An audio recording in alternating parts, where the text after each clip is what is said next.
Good evening, ladies and gentlemen, and welcome to Spiritual Times with me, Philip Solomon.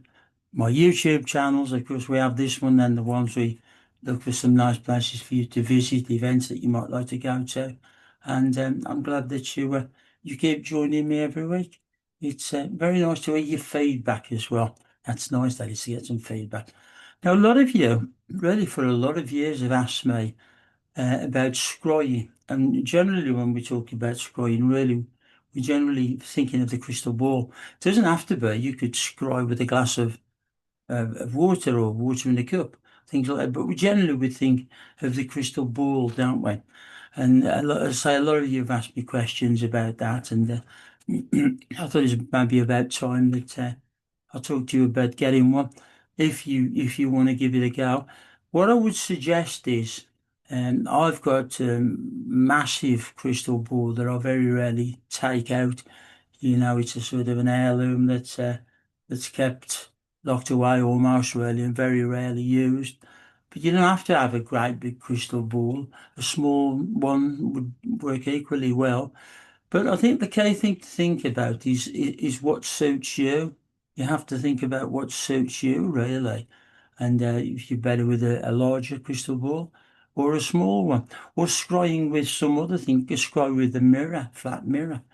But reading a crystal ball is generally known as scrying or crystal gazing. You might sometimes hear some of the people who do that work talking about the crystal gazing. It's just a practice really. It's intended to help you access, I should say, your subconscious mind and bring your intuition through. Um, uh, Usually in a sort of a meditative, if not deep trance-like state, moving that sort of way. I don't think it's one that you need to put yourself into a very deep state to do it, because the ball or what you're scrying with itself will actually be the focal point to quiet your conscious mind.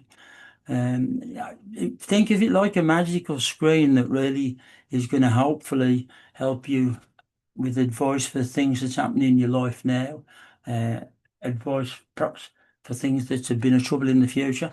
Or, of course, I think a lot of people associate the crystal ball, particularly, with, advice on what's to come for you in the future. Well, another thing you have to think about if you go and buy a crystal ball, and if you can't afford a real quartz crystal ball, excuse me, ladies and gentlemen, oh, it's going to get a cold when I'm in this little office. If you want to, you don't have to go and buy a proper large quartz crystal ball, I don't think. But it would be nice to have it if you're serious about the work. But you could be looking for thousands of pounds, certainly hundreds. And often these things are passed down within family, and that sort of way of things. But if you just get a round ball, doesn't necessarily have to be proper quartz. It's better, obviously, if it's proper quartz, it's going to be better, isn't it? But any sort of ball that's clear and you can look at, you could start to practice and take that forward. So, what would be the preparation for using it? Well, obviously, with that type of work. Really, I always think that that crystal ball should be kept away from, general things. I've seen them in china cabinets. I've seen them on people's cupboards.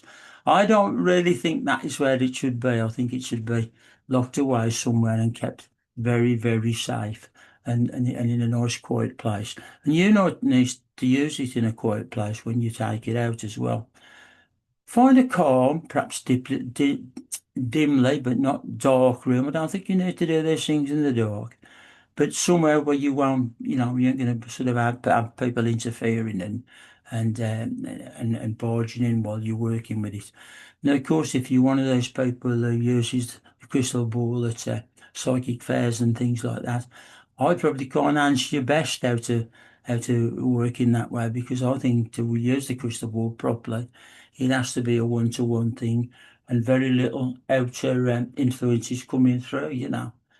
That's my opinion. But I suppose these ladies and gentlemen who use them in that way have a way of blocking other things out But my advice would be really to do it yourself. Now you need to clean that sphere every time you use it as well, if you can.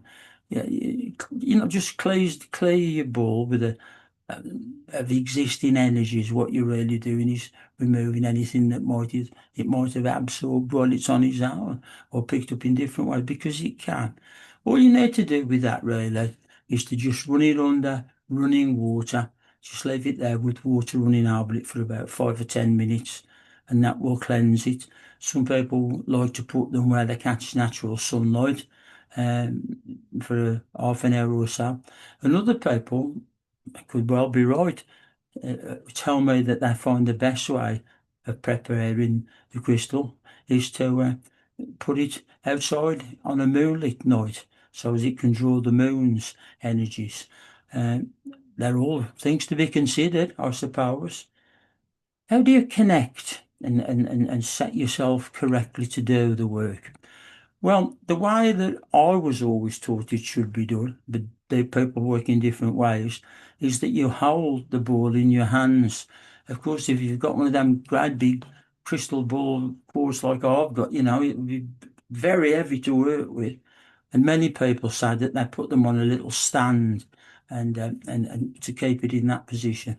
I don't think there would be a great deal of difference really, but some people who are very serious about scrying do feel that you need to have that ball up almost in between you and the person that you're reading it for, or even if you're working on it for information for yourself. I think you would be absolutely fine with a stand. I mean, imagine if you've got a crystal ball that you paid £600 for and you dropped it. Well, you wouldn't be very happy, would you? I think the stand is a sensible way to go about doing it. But hold it in your hands and let's look at it that way. Breathe deeply and connect. Feel the energy that's coming from the ball that you're studying at, and think of some open-ended questions, perhaps, or you may have an intention to try and find some information for the person who's in front of you, as I put it and explained it. Well, the gauging process, it's not very difficult really to understand. Obviously, be relaxed as you can, focused, sit comfortably with I think with your legs together if you can, and your spine straight. I'm not going to go into explaining all those other things. Well, it's better to keep your legs straight and all that, and have a very straight spine. But take the advice that I'm giving you, and you can adapt it to what works for you. But it's to do really with how the energies come through. And you will find if you can practice and work in that way, it will be a better way and probably more successful for you.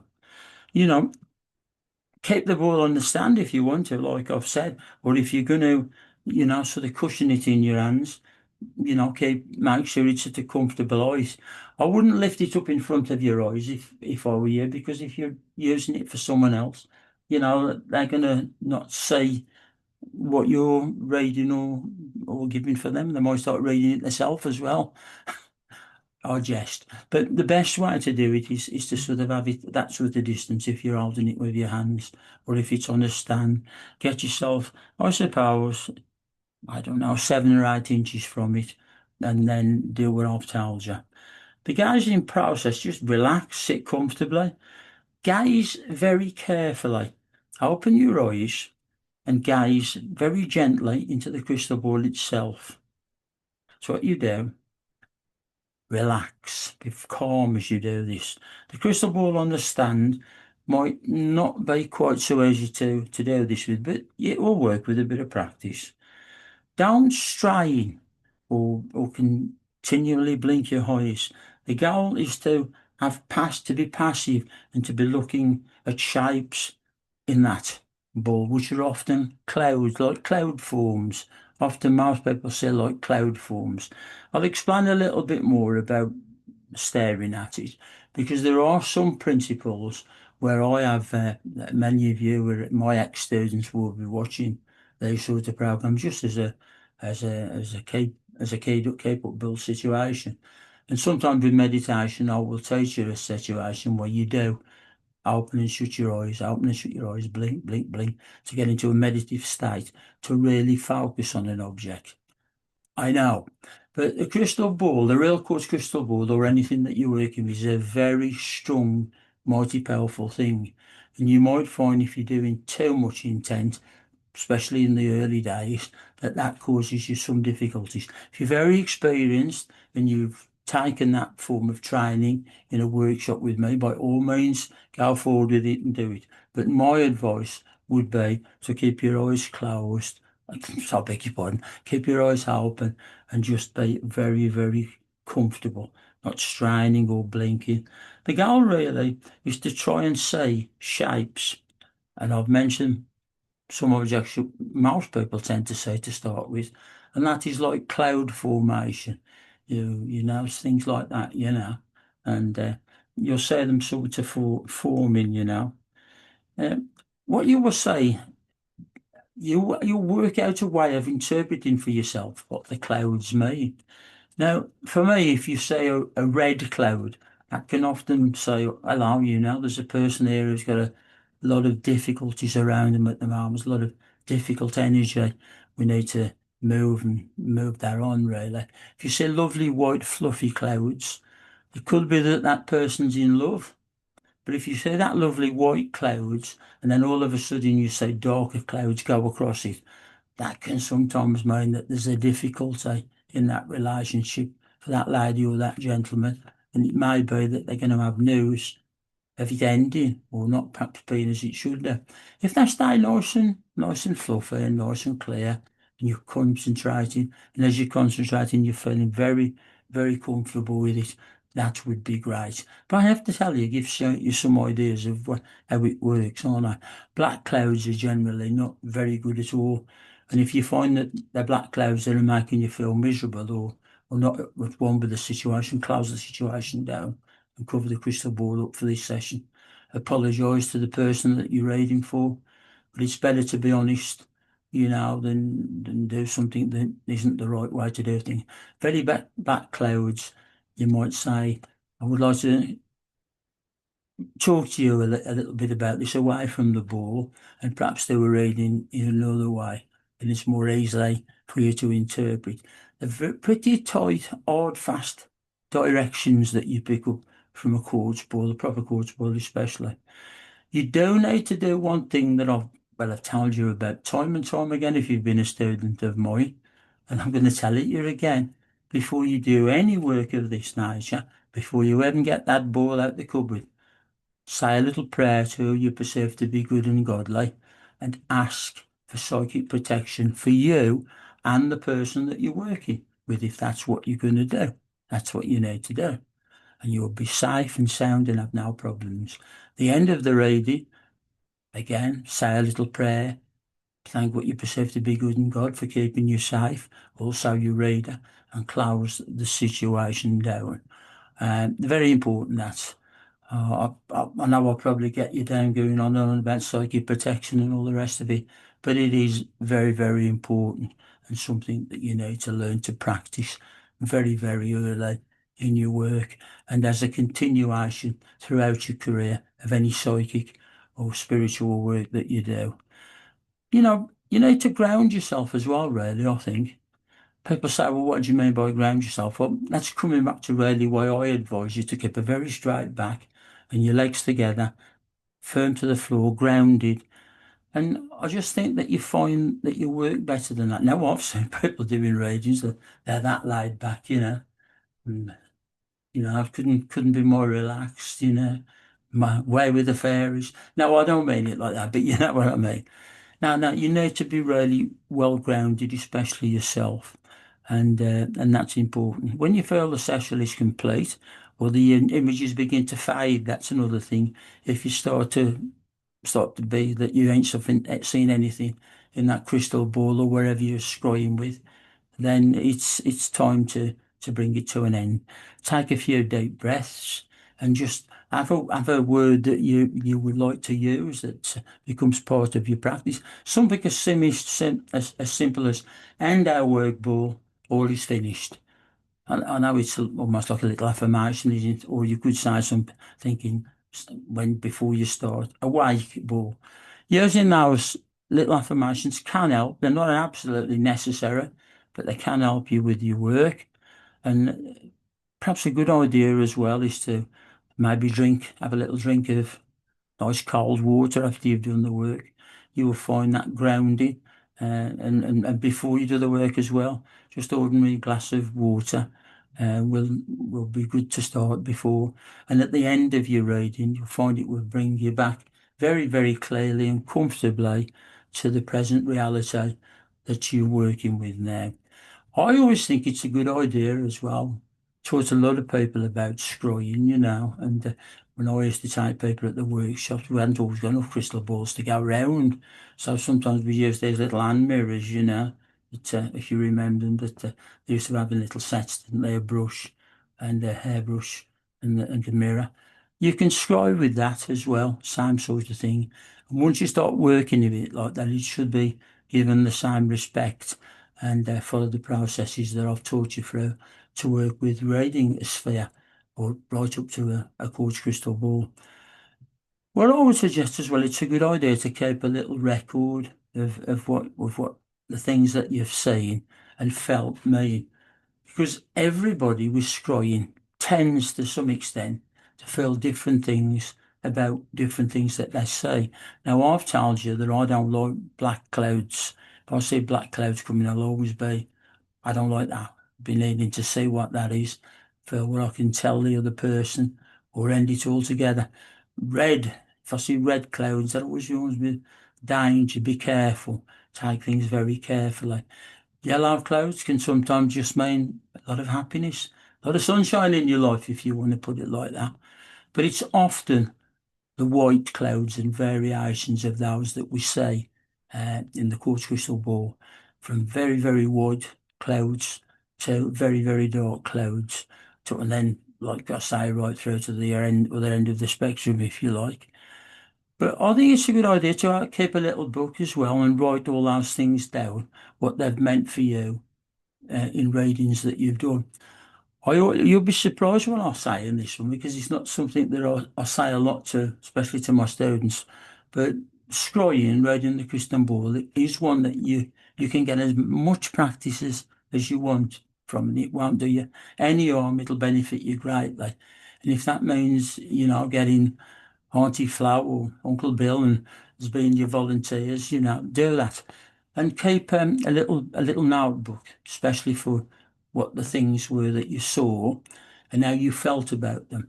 Not only will that be a good reference for you to look at things later, but it'll also help you to, before you start doing more readings, to have an idea how you as the channel or the interpreter from the ball say things.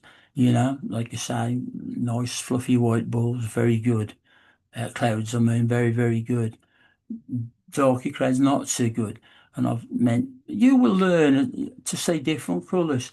I have never really seen much in the way of my favourite colour, which is grey. But many people say that green is a very good healing colour to see in the ball.